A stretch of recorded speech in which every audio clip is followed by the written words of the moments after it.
I'd have pulled out weeks ago if I was going to pull out, you know. I've fought many times with injuries, as you know. I've fought with injured shoulder before, broken hand, broken ribs. Daniel falls ill. He looked incredible. I wasn't here in training last night. So that's strange. He's ill.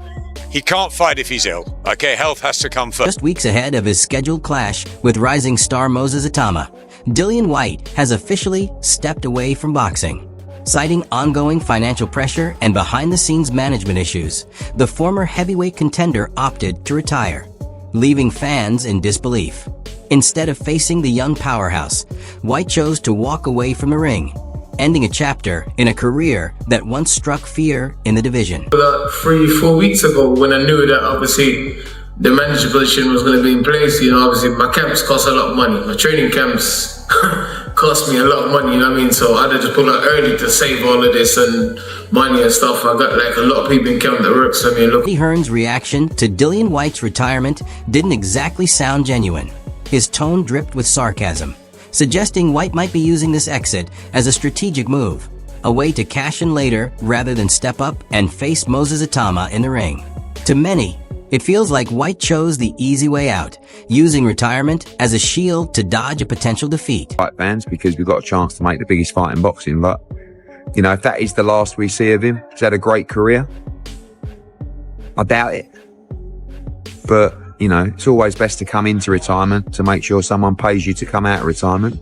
But if that's his lot, much respect to him and wish him all. And Eddie Hearn didn't hold back. His next comments struck at the heart of Whyte's legacy, his fading physical ability. Hearn didn't paint this as a graceful retirement, but as a forced exit.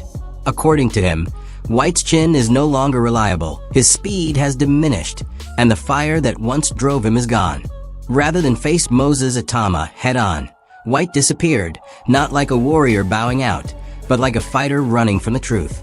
This isn't retirement, it's retreat. It's time to retire when your physicalities change.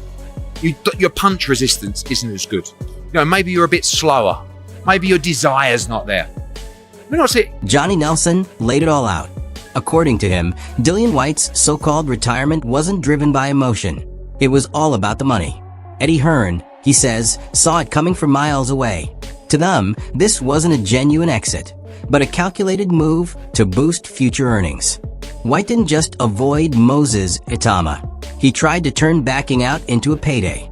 This isn't the end of a career. It's desperation hiding behind a fake farewell. Actually, Eddie Hearn had kind of called that a couple of weeks before. He said he's probably going to try and retire to bump the purse bid up. Yeah. And just when it seemed like the situation couldn't get any more embarrassing, Carl Froch jumped in with his no-nonsense opinion. Froch didn't sugarcoat a thing. Even he seemed unsure whether Whyte's walking away was about chasing money or simply being done. But one thing's clear to him. This retirement smells like a calculated move. There's nothing noble about it. To Froch, it's just a publicity play, a way to dodge the storm Moses Itauma was about to unleash. Retirement, I'm not sure if it's genuine. Maybe it is, but I don't know what he's going to do now he's retired. But the fact of the matter is, he's announced his retirement. He's either trying to leverage for more money, putting himself in position, so he's got people begging for him to come out, or he's actually genuinely going to retire. Not sure. Duke McKenzie didn't hold back in his assessment of Dillian Whyte's decision. To him, it wasn't just unprofessional, it was disgraceful. Duke described it as a betrayal, not just to the sport, but to the fans and even to Whyte's own family legacy. He didn't leave the ring with honor. He didn't go down fighting. Instead, he stepped away right when it mattered most. The timing, pulling out just as the Moses Itauma fight neared, made it all the more bitter. Rather than pass the torch with dignity, Whyte dropped it and disappeared. Duke went as far as to say it was a slap in the face to Whyte's father, a man who likely stood by him, believing in his grit. That belief, Duke says, was shattered in moments. This wasn't a calculated retirement. It was a retreat, dressed up as a career choice. And no matter how many justifications are offered, Duke's message cuts deep. Real fighters don't run. It's just wrong, in my book. But you know what? I also think that, you know, what he's done is it's like a slap in the face for his dad. And just when you thought the criticism couldn't get any sharper, Johnny Nelson delivered a brutal dose of truth. He didn't hold back, straight up comparing Dillian Whyte to the boy who cried wolf. This isn't the first time Whyte's played the "I'm done" card, and Nelson made it clear. Fans are tired. Once a figure they believed in, Whyte has now become a source of frustration. Every time the pressure rises, he seems to vanish, whether it's under the guise of retirement, injury setbacks, or controversy. Nelson isn't buying it anymore, and neither is the boxing world. The timing says it all. Just as a young, hungry lion like Moses Itauma was ready to challenge him, Whyte steps away. To Nelson, this isn't a farewell, it's fear in disguise. Whyte's once feared reputation as a heavyweight threat has turned into a running joke. The same man who used to shout anyone, anywhere, is now hiding behind carefully worded statements. And Nelson's message couldn't be clearer. If you can't back it up, stop talking. Right now, Dillian Whyte is doing nothing but talk. Do it again. We've seen it before, and I'm quite sure the common word's going to be the boy that cried wolf. I think in reality, Carl Froch takes the baton, and his frustration is clearly reaching its peak. He's had enough of Dillian Whyte's antics. To Froch, this isn't a genuine retirement. It's a calculated move for attention. He doesn't mince words. Froch believes Whyte isn't stepping away with class, but instead crafting drama to stay relevant and maybe line up one last payday. Whether it's a setup for a future comeback or just an ego boost, Froch sees right through it, calling it exhausting, staged, and insincere. And when a seasoned pro like Froch openly says, "I'm sick of it," you know the situation's gone too far. In his eyes, Whyte's behavior has shifted from annoying to downright embarrassing. This isn't how a true warrior exits the sport. It's how someone afraid of fading into obscurity clings to the spotlight. Whyte had a real opportunity to prove himself against the fast-rising Moses Itauma, but instead of accepting the challenge, he bowed out. Froch's tone makes it crystal clear. Dillian Whyte isn't acting like a fighter anymore. He's become a spectacle, a shadow of what he once was. He's trying to get attention, he's trying to stay in the limelight and keep in the public eye, or is he trying to do it as a negotiating ploy, so when he's retired it's going to cost a bit more money to get him out of retirement? But either way, if I'm totally honest, I'm getting... Amid all the criticism, Spencer Oliver takes a slightly more balanced approach, but his words still reveal a deeper disappointment. He gives Dillian Whyte credit where it's due. The man knew how to build hype, electrify a press conference, and sell a fight like few others. But that same energy, that same fire, it's nowhere to be seen now. Instead of exiting in a blaze of glory, Whyte disappeared under a cloud of doubt. Spencer acknowledges Whyte's talent. And yes, he had plenty of it. But talent without courage doesn't hold much weight. Stepping away from what could have been the biggest moment of his career, a clash with a young powerhouse Moses Itauma, didn't look like retirement. It looked like retreat. The fighter who once lit up arenas with power and personality is now being remembered for walking away when it mattered most. Oliver tries to remain respectful, but even his words can't hide the truth. Whyte bowed out when the spotlight was brightest. No gloves, no grit, no goodbye. And that, more than any knockout or headline, is what will define the final chapter of his career. He's a big personality and he sells fights so well, and he's a big character, and the press conferences, the build-up to fights, and what he delivers in the ring. The guy is a serious talent, and he'll be missed when he's retired, that is for sure. Colin Hart doesn't hold back. He dives straight into the controversy others are hesitant to touch: the failed drug tests. According to Hart, Dillian Whyte hasn't just lost the support of fans, he's lost his credibility. This isn't about rumors anymore, it's about patterns. One failed test could be a mistake. 2 raises eyebrows. But 3? That casts a shadow over an entire career. Hart stops short of outright condemnation, but his message is loud and clear that it's not just a blow to Whyte, it's a stain on the sport itself. Boxing helped build his name, and now that name is tied to scandal. The questions won't go away. Which victories were legitimate? Which moments were real? There may never be answers, just lingering doubt. And when you add his sudden exit, right before a high-stakes clash with a young, clean fighter like Moses Itauma, the picture becomes painfully obvious. Whyte didn't just back out, he left with controversy swirling around him. Hart's closing words hit like a final jab. Dillian Whyte didn't retire. He unraveled. He's been failed two previous drug tests. The second one, he was exonerated. So let's not jump to conclusions.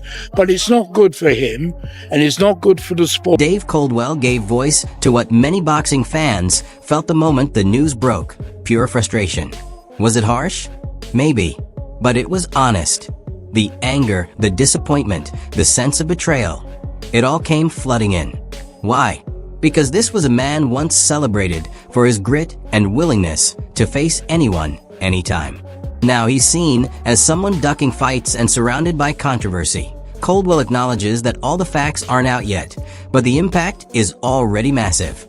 When a fighter with a track record of failed drug tests suddenly pulls out right before a huge matchup, it's hard not to feel deceived. This wasn't just a withdrawal, it feels like something darker.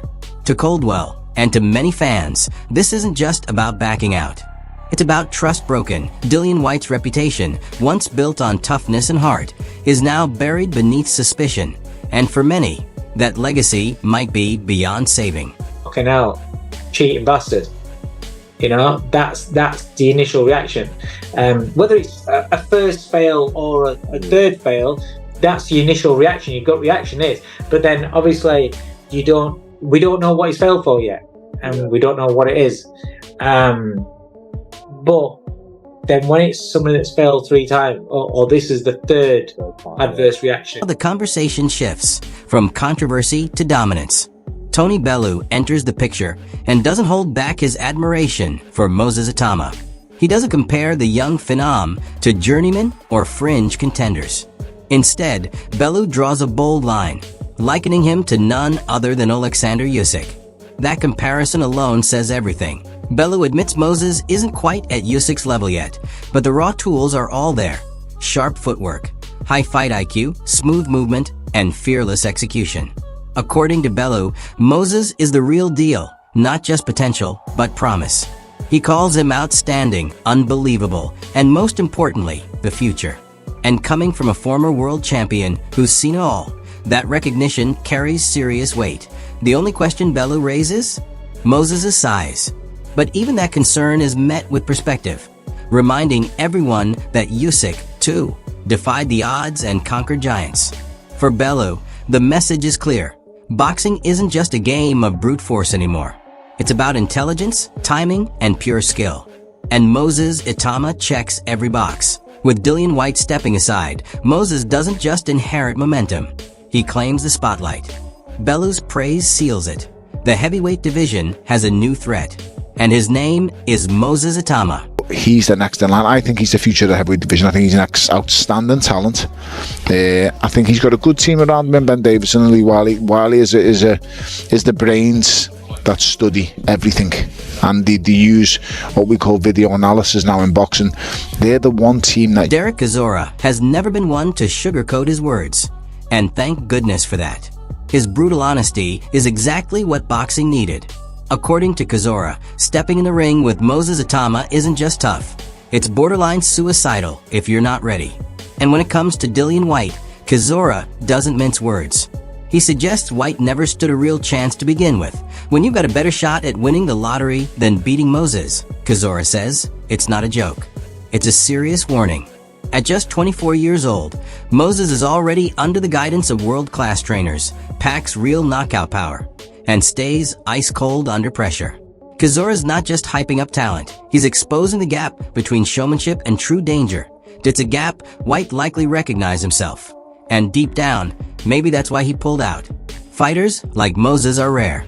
And when they show up, veterans who aren't ready don't just lose, they disappear. Chisora's message lands like a hammer. Moses Itauma isn't just a rising star. He's the type of fighter that makes seasoned pros second-guess everything. Just like Dillian Whyte did. I was 24 years old, who's got always faculties right, getting trained by one of the best trainers in the United Kingdom. And then, mate, it's like, you got more chance of winning the lottery than you beating that Moses Itauma. Dillian Whyte's retirement isn't just another headline. It's a moment of humiliation that rocked the boxing world. A man once known for calling out the best, roaring for war, chose to fold when a 19-year-old force of nature named Moses Itauma stepped into the picture. From Eddie Hearn's sarcasm To Carl Fraka's boiling frustration, from Johnny Nelson's brutal honesty, to Duke McKenzie's heartfelt disappointment, one message echoed loud and clear. Whyte didn't retire. He ran, deduct, delayed, and disappeared behind a wall of excuses. Failed drug tests, vanishing credibility, and emotional manipulation only added fuel to the fire. And while all that noise unfolded, Moses stayed silent, because true power doesn't need to speak. It just shows up that AS Tony Bellew said. He's the futured, as Derek Cazorla bluntly put it. You've got a better chance of winning the lottery than beating him. And when even respected voices like Colin Hart begin linking Whyte's legacy to failed tests, it becomes clear this isn't just the end of a fighter. It's the end of the illusion. Moses Itauma is the storm the heavyweight division never saw coming. And Whyte knew it. Now the spotlight shifts. The old guard has crumbled. The new era begins at NO. More empty hype at NO, more fake drama. Just pure talent and real fights if you're ready to witness the rise of boxing's next dominant force. Subscribe now. Turn on those notifications and don't miss a second of Moses Itauma's rise to the top. This isn't just boxing. This is the takeover. And trust us, it's only just getting started.